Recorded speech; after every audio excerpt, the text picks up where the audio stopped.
আজ বিশ্বের মুসলমানদেরকে আমরা আহ্বান জানাতে চাই, লাঠি হাতে নেওয়া লাগবে। বিশেষ করে বাংলাদেশে কোন স্বৈরাচার যদি আবার মাথা চাড়া দিয়ে উঠতে চায়, এদেশের 18 কোটি মানুষের আবু সাইদের মতো অন্তত 36 কোটি লাঠি হাতে নেওয়া লাগবে। যেখানে মাথা তুলবে মাথার উপরে বাড়ি দিয়ে জমিনের নিচে কারণের মতো দাফন করা লাগবে। আর বিশ্ব মুসলিমকে আহ্বান জানাই, 3.5 লাখ 4 লাখ মানুষ লাগে একটা এমপি বানাতে।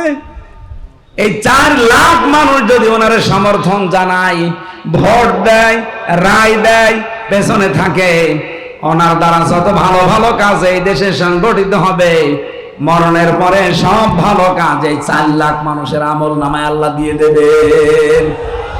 এরকম কিছু সামনে আমরা করতে চাই না। এক কথা বলেন, এই সুযোগ আল্লাহ করে দিচ্ছে। এরপরও যদি আমরা ভুল করি, আগামী 100 বছরে সুযোগ আর আসবে না। এত ষড়যন্ত্র থেমে নেই। ডক্টর মোহাম্মদ ইউনূসের সাথে নরেন্দ্র মোদীর বৈঠক হওয়ার পরেই আমরা নতুন এক ষড়যন্ত্রের গন্ধ পাচ্ছি। কি আপনি টের পেয়েছেন? বৈঠকের পরের দিন দেখলেন না, একদল রাস্তায় কিন্তু কিছু ঝটিকা মিছিল করেছিল, জামাত শিবির রাজাকার এই মুহূর্তে বাংলা ছাড়। কেন 7-8 মাস পার হয়ে যাচ্ছে, এতদিন তো স্লোগান কেউ দিচ্ছিল না, হঠাৎ করে দিচ্ছে, মানে একটা দুর্বিসন্ধি আছে। অনেকে বিভিন্ন ফাঁদে পা দিয়ে ওরা জানিয়েছে যে এই দেশ থেকে যদি জামাত ইসলাম, ছাত্র শিবির, ছাত্রী সংস্থা এদেরকে মাইনাস করে রাখা যায়, আগামীতে তোমাদেরকে আমরা বসাবো, তোমাদের দিয়ে আমরা কাজ করাবো। আমি আবার বলছি, বাংলাদেশ কিন্তু আগস্টের 5 তারিখ পার করে ফেলেছে।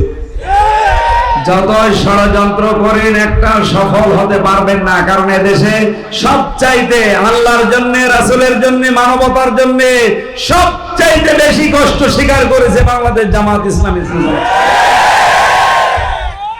শহীদ আবু সাইদ, তার জীবনের মূল্য ছিল না? বলেন। আমি যেমন আমাকে ভালোবাসি, সেও তাকে ভালোবাসতো, কিন্তু সেই বৈষম্যগুলো দেখে আর সহ্য করতে পারে নাই, বলে আমার দেওয়ালে পিঠ থেকে গেছে। সর্বশেষ কিন্তু সে লাঠি হাতে তুলে নিয়েছিল। কি বলেন? 4টা গুলি করার পরও লাঠি ছাড়ে নাই।